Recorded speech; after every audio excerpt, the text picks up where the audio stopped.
Warahmatullahi wabarakatuh. Bismillahirrahmanirrahim. Bismillahi wa bihamdih. Alhamdulillahi rabbil alamin. Wa bihi nasta'inu ala umurid dunya waddin. Wassalatu wassalamu ala sayyidina wa habibina Muhammadin wa ala alihi wa ashabihi ajma'in. Subhanaka la ilma lana illa ma 'allamtana innaka antal alimul hakim. Wala haula wala quwata illa billahil aliyil azim. Allahumma rabbi shrah li sadri wa yassir li amri wahlul 'uqdatam min lisani yafqahu qawli. Amin. Amma ba'du. Pendengar RRI, kaum muslimin muslimat di mana saja berada yang dimuliakan Allah Subhanahu wa taala, marilah bersama-sama kita memanjatkan puji dan syukur kehadirat Allah Rabbul Alamin.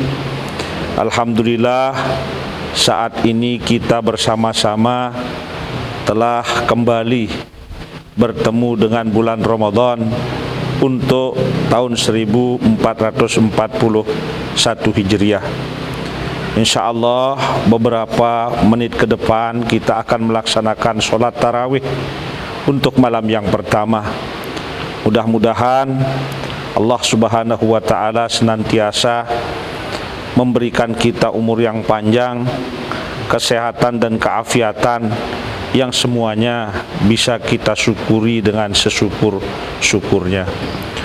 Sholawat beserta salam tentu tidak lupa kita haturkan kepada junjungan alam Nabi tercinta Muhammad sallallahu alaihi wasallam beserta seluruh keluarga, kerabat dan sahabat-sahabat beliau, dan bersama-sama kita mengucapkan Allahumma shalli wa sallim wa barik ala sayyidina Muhammadin wa ala alihi wa ashabihi ajma'in. Mudah-mudahan di hari kiamat nanti kita semua bersama anak cucu dan keturunan kita mendapatkan syafaat Rasulullah sallallahu alaihi wasallam. Kaum muslimin muslimat, pendengar RRI di mana saja berada, dalam agama Islam kehadiran Ramadan perlu kita sambut, dan itu adalah sunnah Rasulullah sallallahu alaihi wasallam, yang tentu makna daripada menyambut kehadiran Ramadan adalah kita mensyukurinya. Kita berusaha mempersiapkan diri secara zahir dan batin, secara fisik dan psikis, sehingga mudah-mudahan di dalam bulan Ramadan kita bisa bersyukur kepada Allah sesyukur-syukurnya. Kita bisa beribadah yang sebanyak-banyaknya dan sebaik-baiknya. Bukan saja ibadah yang wajib, tetapi juga ibadah-ibadah sunnah.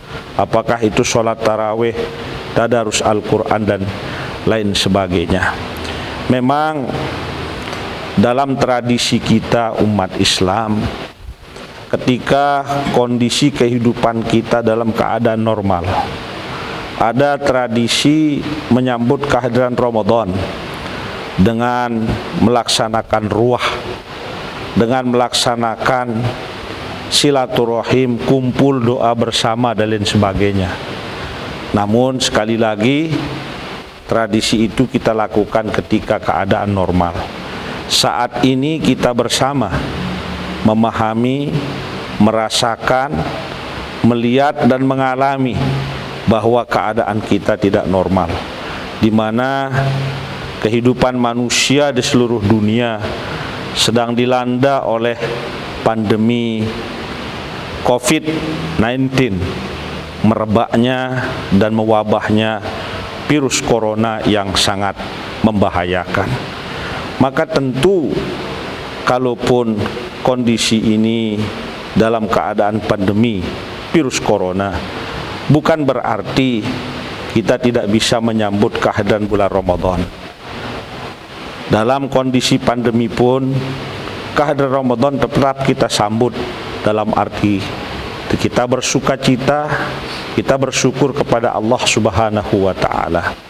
Bahkan kondisi pandemi seperti ini Sesungguhnya kalau kita bisa secara arif dan secara bijak menyikapi setiap keadaan, bagi kita orang beriman tidak ada keadaan dan situasi kecuali pasti membawa kebaikan dan kebaikan, asal wujud daripada sikap hidup kita dalam menghadapi setiap keadaan itu sesuai dengan apa yang diajarkan oleh baginda Rasulullah Sallallahu Alaihi Wasallam.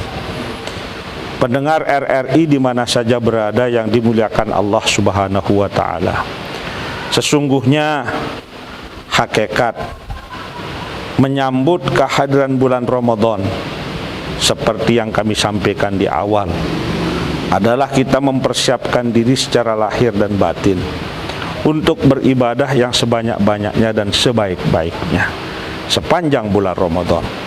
Karena kita sadar dan kita yakin Ramadan tidak sama dengan bulan yang lain. Ramadan hadir dalam kehidupan kita sebagai anugerah agung Allah Subhanahu wa taala. Ramadan hadir dalam kehidupan umat Muhammad untuk memberikan kesempatan kepada kita semua melipat gandakan nilai umur kita, memperbanyak pahala kita, membersihkan dosa-dosa kita, dan juga menjadikan doa kita diijabah dan dikabulkan oleh Allah Subhanahu wa taala. Karena itu tentu menyambut Ramadan itu adalah dengan kita memaksimalkan diri untuk berdoa, dengan kita memaksimalkan diri kita untuk berzikir, dengan kita memaksimalkan diri untuk membaca Al-Quran, untuk melaksanakan sholat-sholat sunnah, ibadah-ibadah sunnah yang lain, sedekah, silaturahim dan lain sebagainya. Dan itu tentunya dengan catatan kita juga harus melaksanakan dengan sebaik-baiknya, sesempurna dan semaksimal yang bisa kita lakukan akan kewajiban-kewajiban kita seperti sholat 5 waktu dan lain-lain sebagainya. Pendengar sekalian kaum muslimin yang dimuliakan Allah Subhanahu wa taala, saat Ramadan seperti sekarang ini yang dikatakan oleh baginda Rasulullah Sallallahu Alaihi Wasallam sebagai syahrun azim, syahrun mubarak, syahrun awaluhu rahmatun wa awsatuhu magfiratun wa akhiruhu itqun minan nar. Marilah kita sambut dengan sukacita kita yang kita wujudkan, dengan kesyukuran kita, baik dalam bentuk ucapan, lebih-lebih dalam bentuk amaliyah perbuatan. Karena kesyukuran itu sesungguhnya adalah ketika kita menggunakan dan memanfaatkan nikmat yang Allah karuniakan kepada kita sesuai dengan tujuan sang pemberi nikmat. Kita sadar dan kita yakin bahwa Ramadan datang seperti yang kami ungkapkan di awal adalah untuk memberikan kesempatan kepada kita meraih pahala yang sebanyak-banyaknya. Sebab di dalam bulan Ramadan itu pahala kebaikan dilipat gandakan oleh Allah Subhanahu wa taala. Dalam hadis yang sering kita dengar setiap menjelang tibanya Ramadan dan di tengah-tengah berlangsungnya kehidupan kita dalam bulan Ramadan, bahwa ternyata pahala ibadah dalam bulan Ramadan itu tidak sama dengan pahala-pahala ibadah di luar bulan Ramadan. Di dalam bulan Ramadan sungguh setiap kebaikan itu dilipat gandakan sebanyak-banyaknya oleh Allah Subhanahu wa taala. Sehingga dalam satu hadis Nabi bersabda mengatakan, "Lau ta'lamu ummati ma fi ramadana la tamannau an takuna sanatu kulluha Ramadan." Sekiranya umatku itu tahu apa yang Allah karuniakan kepadanya di dalam bulan Ramadan, niscaya umatku itu berharap kiranya sepanjang tahun itu tidak ada bulan kecuali bulan Ramadan. Kenapa demikian? Nabi sendiri menjelaskan li'annal hasanati fihi mudha'afah, karena pahala kebaikan pada bulan Ramadan itu dilipat gandakan oleh Allah Subhanahu wa taala. Gambaran pelipat gandaannya adalah, kata Nabi, ibadah sunnah di dalam bulan Ramadan sama pahalanya dengan ibadah wajib di luar bulan Ramadan. Sedangkan ibadah wajib di dalam bulan Ramadan sama pahalanya dengan kita melaksanakan 70 kali wajib di luar bulan Ramadan. Nah, karena itulah tentu tidak cukup dan tidak boleh menjadi alasan pandemi corona yang sedang kita hadapi bersama-sama akan menjadi halangan bagi kita untuk memaksimalkan ibadah kita untuk menyambut Ramadan dalam hakikat yang sesungguhnya. Memang kalau masa-masa lalu, di saat keadaan kita normal, kita bersama-sama bisa datang ke masjid untuk memakmurkan masjid, musola-musola kita, dan tempat-tempat ibadah lainnya, yang tentu itu semua adalah sebagai bentuk syiar agama kita. Kita agungkan syiar sebagai wujud ketakwaan kita. Namun demikian, bukan mesti kita boleh memaksakan diri kita untuk hal-hal yang membahayakan hidup kita. Karena itu, saat ini tentu ibadah kita tetap kita maksimalkan, tapi mari kita di rumah masing-masing. Kalaupun kita di masjid, jangan sekali-kali kita dalam jumlah yang banyak. Jangan sekali-kali kita dalam wujud yang akan membahayakan diri kita. Karena pendengar sekalian yang dimuliakan Allah Subhanahu wa taala, ketika kita membaca sejarah Nabi dan para sahabat, ternyata dalam hidup beliau semua dulu pernah juga terjadi pandemi seperti apa yang kita hadapi sekarang ini. Maka para sahabat Nabi pun pernah melakukan sholat, di mana sholat itu tidak dipaksakan di masjid seperti kebiasaan beliau-beliau itu. Dan saf yang biasanya dalam berjamaah harus rapat-rapat, lurus. Tapi ketika pandemi, maka saf itu juga boleh dijarangkan sesuai dengan apa yang dikatakan, menjamin tingkat keamanan kita untuk terhindar dari terjangkit dengan virus yang membahayakan itu. Nah, karena itulah pendengar sekalian, kaum muslimin muslimat yang berbahagia wa rahimakumullah, saya mengingatkan diri saya dan mengajak kita semua, mari kita sambut Ramadan dengan penuh kesyukuran kita. Kemudian tentu ibadah kita perbanyak, dan kesehatan, keamanan jiwa kita, kesehatan dan keamanan keluarga kita, kesehatan dan keamanan masyarakat kita juga kita jaga dengan sebaik-baiknya. Karena semua itu menjadi ajaran agama yang perlu dan menjadi kewajiban kita untuk melaksanakannya dengan sebaik-baiknya. Tidaklah akan menguntungkan bagi kita, baik itu untuk dunia dan akhirat kita, ketika kita beribadah tetapi kita juga diancam dengan kebahayaan-kebahayaan, atau kita biarkan diri kita terancam dengan sesuatu yang akan memudaratkan kita. Allah Subhanahu wa ta'ala Maha Rahman dan Maha Rahim. Ajaran Islam adalah rahmatan lil alamin. Nabi mengajar kita dan para sahabat mengikuti apa yang dicontohkan oleh Nabi sebagai ajaran yang diteruskan kepada kita adalah menjaga keselamatan jiwa kita, merupakan satu kewajiban yang juga harus kita kedepankan. Karena itu tarawih tidak mesti kita di masjid dan tidak mesti beramai-ramai. Mari kita tetap laksanakan walaupun di rumah kita.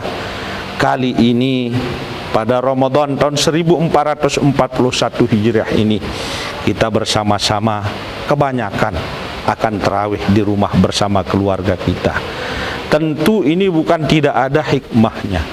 Kalau kita mau berpikir secara baik, mungkin justru inilah yang terbaik buat kita semua. yang disayangi oleh Allah Subhanahu wa ta'ala.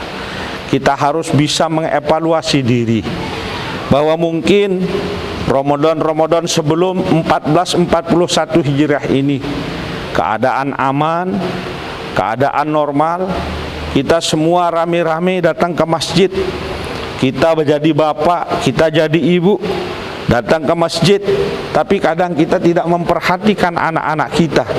Apakah anak-anak kita itu ikut tarawih atau tidak? Apakah anak-anak kita justru saat orang tarawih dia pergi bermain-main, kita tidak tahu.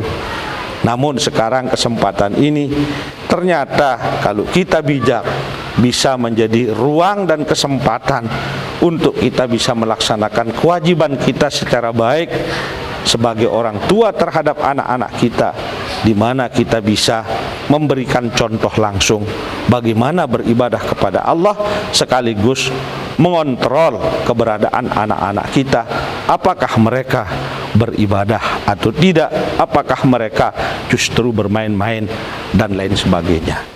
Inilah yang harus kita ambil hikmahnya, karena dengan demikian kita juga akan bisa bersama-sama dengan keluarga kita, istri kita, anak-anak kita, menantu kita, ipar kita dan sebagainya di dalam rumah kita untuk bersama-sama membaca Al-Quran. Memang selama ini pendengar sekalian rahimakumullah, sering kita mendengar, bahkan kita menghafal hadis-hadis Nabi besar Muhammad sallallahu alaihi wasallam yang banyak diuraikan oleh para ulama, para dai dan penceramah kita. Nawwiru buyutakum bis salati wa qiraatil Quran. Terangilah, cahayailah rumahmu dengan memperbanyak solat-solat sunnah dan juga memperbanyak bacaan Al-Quran. Mungkin itu sekali lagi sering kita dengar, bahkan kita hafal. Namun kalau kita mau jujur, masih sangat sedikit di antara kita yang suka memperbanyak solat sunnah di dalam rumahnya ataupun suka menyisihkan banyak waktunya untuk membaca Al-Quran. Nah, kali ini saat pandemi COVID-19, virus corona kita hadapi, melanda kehidupan kita, mungkin inilah hikmah yang terbaik yang harus kita ambil. Kita jaga diri kita, dengan kita tinggal di rumah, kita hindari perjumpaan dengan orang ramai, kita jaga jarak, dan inilah yang akan menjadi kesempatan buat kita bersama sekali lagi memperbanyak ibadah kepada Allah di dalam rumah kita, dan kita beribadah bersama keluarga kita, sekaligus sebagai orang tua kita menjalankan kewajiban kita untuk memberikan contoh teladan bagi anak-anak kita, termasuk di dalam beribadah, apakah itu melaksanakan sholat sunat tarawih yang merupakan sholat spesial di dalam bulan Ramadan, maupun memperbanyak Al-Quran, karena dalam bulan Ramadan ini memang semesti dan seyogianya kita sebagai umat Islam memperbanyak membaca Al-Quran dibandingkan dengan bulan-bulan yang lain. Sebab di dalam bulan Ramadan inilah Allah Subhanahu wa ta'ala menurunkan permulaan Al-Quran, yakni ketika itu Nabi Muhammad sallallahu alaihi wasallam atau Muhammad bin Abdullah berumur 40 tahun pada tanggal 17 Ramadan. Saat itu beliau sekali lagi genap berusia 40 tahun. Pendengar sekalian, kaum muslimin muslimat rahimakumullah, bersama-sama saat kita yakin bahwa doa kita pasti dikabulkan dalam bulan Ramadan, marilah kita banyak-banyak berdoa. Berdoa untuk diri kita, berdoa untuk keluarga kita, berdoa untuk masyarakat kita, untuk bangsa dan negara kita.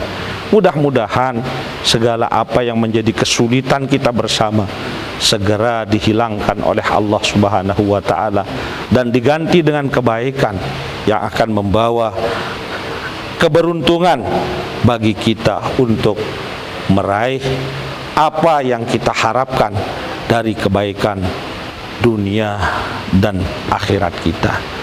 Allah Subhanahu wa ta'ala akan sangat mendengar doa kita. Namun harus diingat bahwa doa kita orang-orang beriman dalam puasa, dalam bulan puasa, didengar dan dikabulkan oleh Allah Subhanahu wa taala.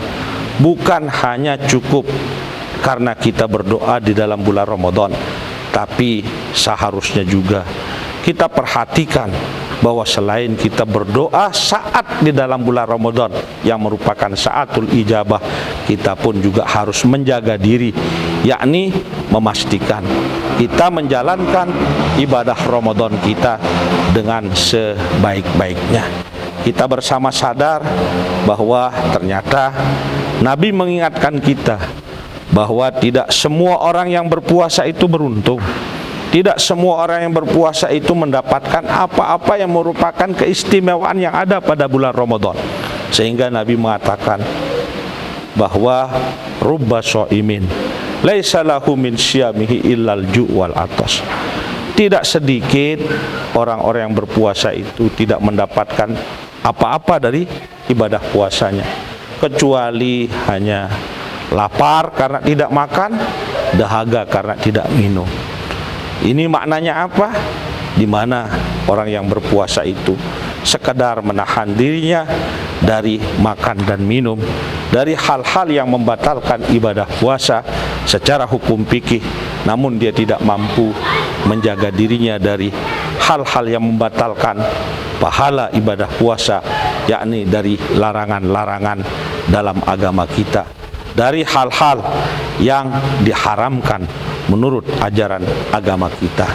Nah, tentu pendengar sekalian yang berbahagia wa rahimakumullah, doa orang yang berpuasa akan senantiasa dikabulkan oleh Allah karena keberkahan Ramadan, di samping juga karena kita menjalankan ibadah puasa kita sebagaimana mestinya, sebagaimana yang dicontohkan dan diajarkan oleh baginda Rasulullah sallallahu alaihi wasallam.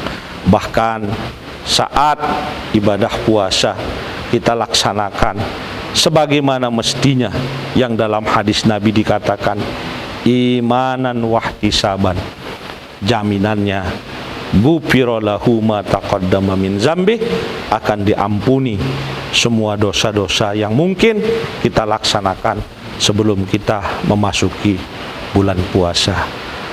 Pendengar sekalian yang berbahagia wa rahimakumullah, sekali lagi saya mengingatkan diri saya, mengingatkan kita semua, mengajak kita semua, mari kita sambut Ramadan. Kita syukuri kehadiran Ramadan dengan cara-cara yang diajarkan oleh baginda Rasul. Kita tunaikan, laksanakan dengan sebaik-baiknya semua ibadah-ibadah, kebaikan-kebaikan, amal soleh sepanjang bulan Ramadan sesuai dengan ajaran Nabi. Insyaallah itu adalah sebagai wujud kesyukuran kita, dan itulah cara yang benar di dalam menyambut kehadiran bulan Ramadan. Itulah cara yang sesungguhnya menjadikan kita benar-benar sebagai orang yang berbahagia atas datangnya bulan Ramadan. Dan ketika itu bisa kita lakukan, maka ada satu hadis yang menjanjikan dan merupakan tabsyir atau motivasi dan kabar gembira buat kita, bahwa man fariha bidukhuli Ramadan harramallahu jasadahu 'alan niran.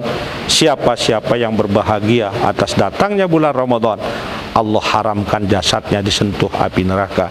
Dalam makna sekali lagi seperti yang kami sampaikan tadi, orang itu bersyukur kepada Allah, dia siap lahir batin melaksanakan kebaikan demi kebaikan, amal soleh demi amal soleh, baik itu kebaikan yang langsung dengan Allah dalam bentuk-bentuk ibadah mahdhah, maupun kebaikan-kebaikan yang berhubungan dengan sesama makhluk atau apa yang disebut dengan ibadah-ibadah sosial. Maka dalam bulan Ramadan ini, selain kita banyak memperbanyak ibadah-ibadah sholat, zikir, doa, iktikaf, baca Al-Quran, yang tidak kalah pentingnya kita perkuat silaturahim kita perbanyak sedekah kita juga berbagi, kita terus saling menolong, dan Itulah sesungguhnya orang-orang yang bertakwa, yakni orang yang selalu baik hubungannya dengan Allah yang diukur dengan kemantapan ibadahnya, dan orang-orang yang selalu baik hubungannya dengan sesamanya, di mana orang itu hadir dalam kehidupan bersama, memberikan kemanfaatan, kemaslahatan, dan tidak melakukan hal-hal yang merugikan, membahayakan dirinya, merugikan dan membahayakan orang banyak. Maka sebagai penutup dari apa yang kami sampaikan, para pendengar yang berbahagia, ketika kita mau bertakwa kepada Allah, mengawali puasa kita saat ini, menyambut Ramadan, sehingga betul-betul nanti di akhir Ramadan kita pasti menjadi bagian orang yang bertakwa. Marilah kita beribadah, marilah kita berusaha tampil dalam hidup ini, memastikan diri kita, mengamankan diri kita, dan mengamankan orang lain dari bahaya yang sangat mungkin timbul dan terjadi di sekitar diri kita. Karena itu, apa yang menjadi protap, arahan dari pemerintah, dari majelis ulama dalam kita melaksanakan ibadah saat pandemi COVID-19 ini masih mewabah, masih berlangsung dalam kehidupan kita, hendaknya semua itu menjadi perhatian kita dan kita laksanakan dengan sebaik-baiknya. Karena sekali lagi, orang bertakwa itu adalah di samping dia rajin beribadah, dia juga hadir dengan kemanfaatan dan bisa menghindarkan dirinya serta orang lain dari kemudaratan dan kebahayaan. Sekadar ini yang dapat kami sampaikan, mudah-mudahan bermanfaat. Terima kasih atas segala perhatian. Mohon maaf bila ada hal-hal yang kurang berkenan. Usikum wa nafsi bitaqwallah, wallahul muwaffiq wal hadi ila sabilir rasyad. Wassalamualaikum warahmatullahi wabarakatuh.